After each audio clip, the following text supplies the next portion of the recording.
कि गठबंधन भारतीय जनता पार्टी को हराएगा। देखिए, मैं आपको ये कहता हूँ, स्पॉन्सर मत करिए अपनी न्यूज़।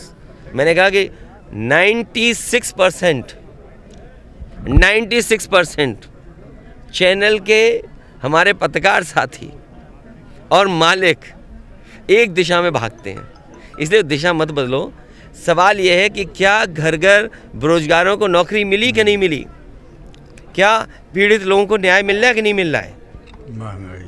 सर, जिस गांव में ईवीएम को लेकर आपके मंदिर जाने वाले बयान पे सर केशव मौर्य ने कहा है कि अपना पाप धुले आएंगे।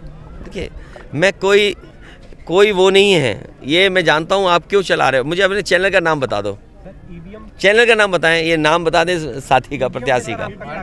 हैं? देखिए, आपको बजट कितना मिलता है, बजट के हिसाब से आप बोलते हो। आपको थोड़ी शर्म आनी चाहिए।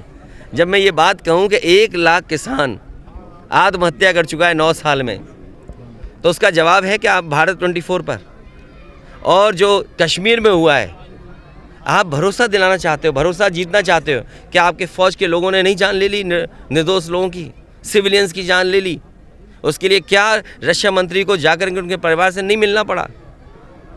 तो फेलियर आपका है। नोटबंदी आपका फेलियर, फार्मर्स की आय दोगुनी आपका फेलियर, अनएम्प्लॉयमेंट हाईएस्ट, आपका कैश सर्कुलेशन सबसे ज़्यादा। आप क्या दिखाना चाहते हो? और 80 करोड़ लोगों को आपको राशन देना पड़ रहा है। ये समझेगी, क्योंकि हमारे साथी कुछ और समझाना चाहते। हर गांव में टीवी या एलईडी वैन चल रही है। हमारे प्रधान दुखी हैं कि उनकी जेब से पैसा लिया जा रहा है। हमारे जनप्रतिनिधि परेशान है कि उनकी जानकारी में नहीं है। चुन गई पार्टी दूसरी, वोट मांगा जा रहा दूसरे का।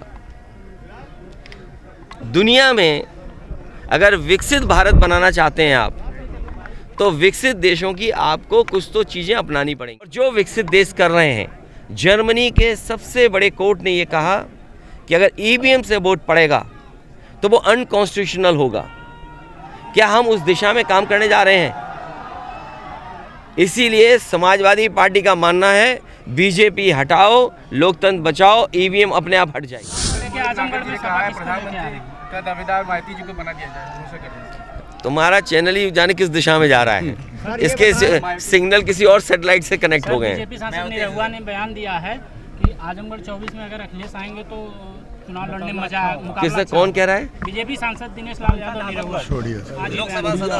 देखिए, मजा किसको आएगा? मजा तुम तो नहीं लेना चाहते हो। नहीं सर, बयान है मेरे पास। अच्छा, बयान है तो कोई बात नहीं है, बयान अपने पास रखिए, रिकॉर्ड के खूब चलाइए आप। देखिए, जनता तय करेगी। आप जिस पूर्वांचल एक्सप्रेसवे पे आते हैं, क्या उस गुणवत्ता से बना? जी ने सदन में ये कहा कि जो गोरखपुर लिंक है वो 3000 करोड़ का बन रहा है। सच्चाई है कि वो 6000 करोड़ का है। तो सोचिए आप, 90 किलोमीटर सड़क 6000 करोड़ की बन रही है, और कब बन जानी चाहिए थी, आज तक नहीं बन पाई। ये सवाल ही नहीं है आपके लिए। भगवान के यहाँ से किसी का निमंत्रण नहीं आता, भगवान अपने आप बुलाते हैं सबको। आप नहीं, भगवान, आपको पता है कि भगवान ने बुलाया हमें, और जब तुम्हें बुलाएंगे भगवान, हमें भी नहीं पता होगा। क्यों? अगर भगवान का बुलावा आ जाए तुम्हारे लिए, तो क्या हमें पता होगा?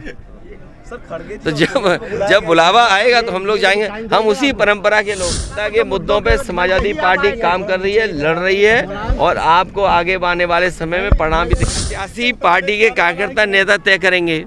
और मैंने आपसे कहा कि गठबंधन हराएगा, बीजेपी हारेगी, और गठबंधन बीजेपी को हराने जा रहा है। आजमगढ़ में पिछली बार भी जब मैं आया था तो एक शादी में आया था, अगर आपको याद हो, और लगातार समाजवादी पार्टी कार्यक्रम कर रही है, और मुझे उम्मीद है कि आने वाले चुनाव में आजमगढ़ से ऐतिहासिक परिणाम आएगा। ऐतिहासिक परिणाम का इंतज़ार पूरे देश को भी है। उत्तर प्रदेश आने वाले चुनाव में सबसे बड़ी भूमिका निभाने जा रहा है।